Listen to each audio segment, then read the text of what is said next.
सबसे ज्यादा जाहिल आप हैं, आपका हर मौलवी जाहिल है। बड़ी खबर, हिजबुल मुजाहिदीन का आला कमांडर मारा गया है। बशीर अहमद पीर उर्फ इम्तियाज आलम रावलपिंडी में मारा गया है। हमलावर ने बशीर को नजदीक से गोली मार दी। रावलपिंडी में दुकान के बाहर गोली मारी गई है। 3, 2, 1, 0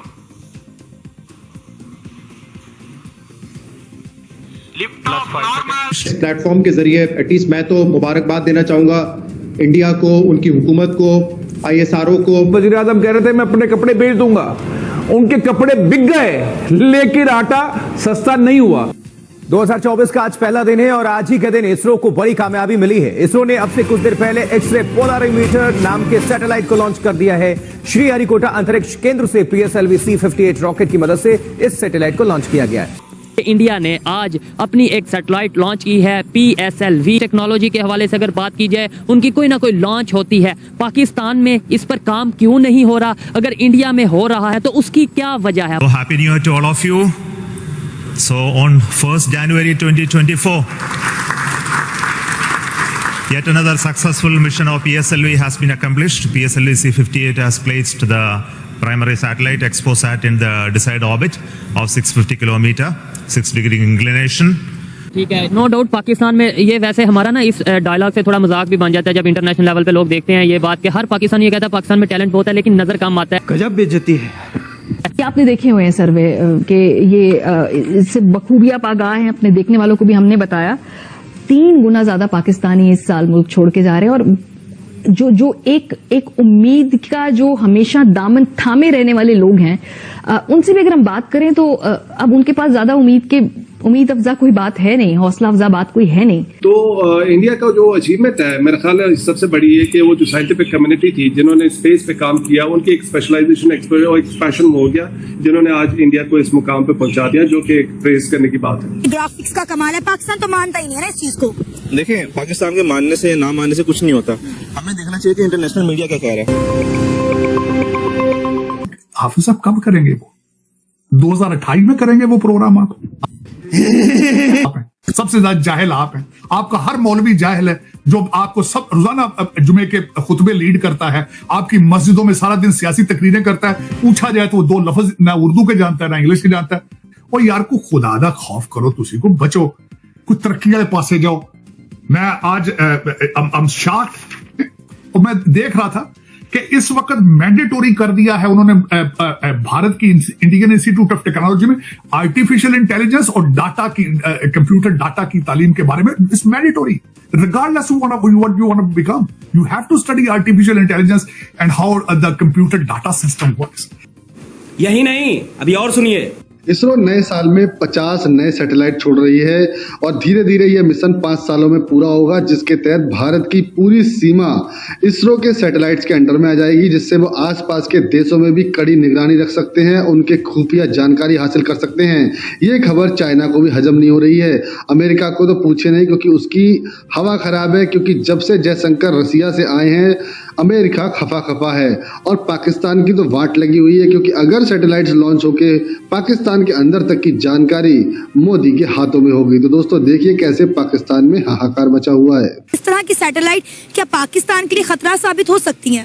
नहीं, बिल्कुल भी नहीं, क्योंकि मेरी बात सुने, इंडिया को इतना कुछ करने के लिए हमारे लिए जरूरत नहीं है। हमारा किसको नहीं पता, ऑलरेडी हम एक्सपोज हैं, इससे ज्यादा क्या एक्सपोज होंगे कि आप मिलिट्री स्पेस बना के यानी कि हमारे पे नजर रखें। क्या जाना है, किसको नहीं पता पाकिस्तान का अल्लाह माफ करे डिफाल्टर होते होते बचा है। जो हालात पाकिस्तान के चल रहे हैं इस पे नजर रखना मेरा नहीं ख्याल बनता। अगर सिर्फ हमारे लिए इतना खर्चा कर रहे हैं तो मैं कहूँगा ना करो, छोड़ो यार, क्या कर रहे हो। हाँ, चाइना का कहा जाए तो हाँ वो एक ताकत अच्छी है, उसके पास सारा कुछ है, उस पर रख सकते हो। पाकिस्तान पे रखने के लिए आपके पास कोई ऐसी वजाहत नहीं है। पाकिस्तान की देखें इसमें बात की जाए तो अगर आप टैलेंट के हिसाब से देखें ना तो ऐसी बात नहीं है कि पाकिस्तान में टैलेंट नहीं है, हर चीज़ जो है यहाँ पे मौजूद है।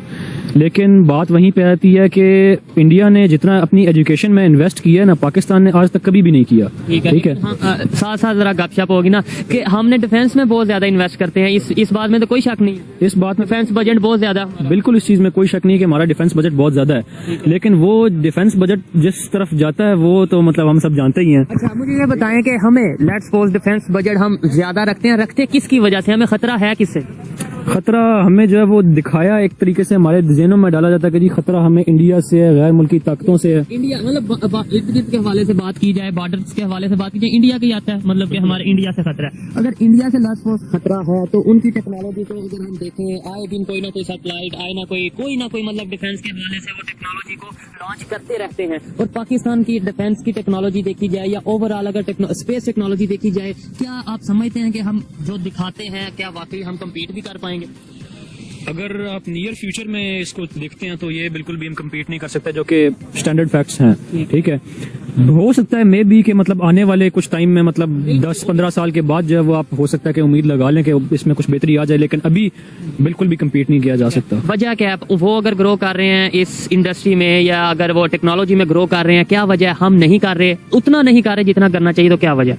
उसकी प्राइमरी वजह यह है कि हमारी एजुकेशन में बिल्कुल भी इन्वेस्टमेंट नहीं है। एजुकेशन बजट हमारा ना होने के बराबर है। जितना इंडिया का एजुकेशन बजट है ना, वो हमारे कहने को हम डिफेंस बजट में सबसे ज़्यादा इन्वेस्ट करते हैं, उनका एजुकेशन बजट जो है वो हमारे डिफेंस बजट से भी ज़्यादा है। तो आप उससे अंदाज़ा लगा सकते हैं कि वो किस लेवल पे हैं।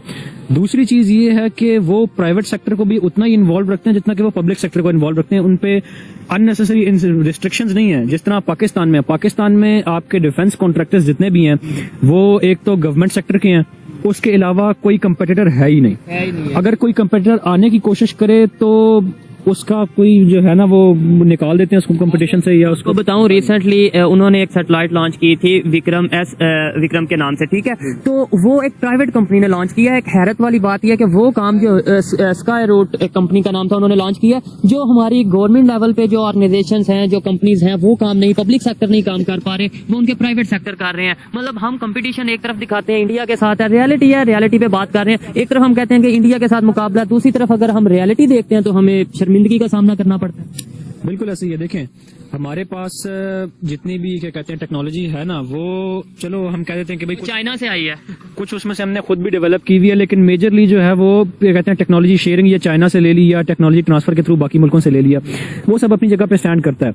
लेकिन मेजर प्रॉब्लम ये है कि हमारा जो यहाँ पे सरकारी सिस्टम का आपको पता होगा, तो सरकारी सिस्टम में जितना स्लो काम होता है ये आप सब जानते ही हैं। आपको नहीं लगता फोकस ही नहीं साइड पे, हमारा जो एक होता है ना टारगेट विजन, वही इस साइड पे नहीं है कि यार हमने जाना किस साइड को है, या हमारी जो प्रायोरिटीज हैं वही कुछ और है। हमारी प्रायोरिटीज अभी भी आज भी शायद ये है, रोटी कपड़ा मकान है, या फिर डॉलर महंगा होना, पेट्रोल का महंगा होना। हमारा जो माइंड सेट है उस साइड पे है, टेक्नोलॉजी की तरफ, इनोवेशन की तरफ हमारा माइंड जा ही नहीं पा रहा। लेकिन टेक्नोलॉजी की तरफ जो है माइंड जाती है, ऐसी बात नहीं है।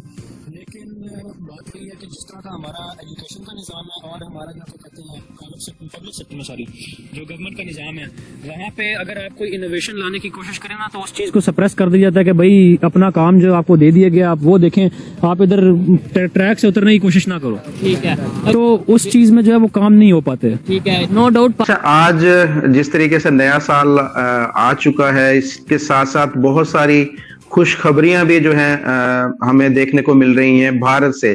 पाकिस्तान से हमारा दिल तो करता है कि खुशखबरी है, लेकिन कोई आ नहीं रही। लेकिन भारत से हमें जो है वो इस तरह की बहुत सारी खुशखबरियां मिल रही हैं, बहुत सारी डेवलपमेंट वहां पर हो रही है। जनवरी में राम मंदिर का भी जो है वो इफ्तिताह हो रहा है।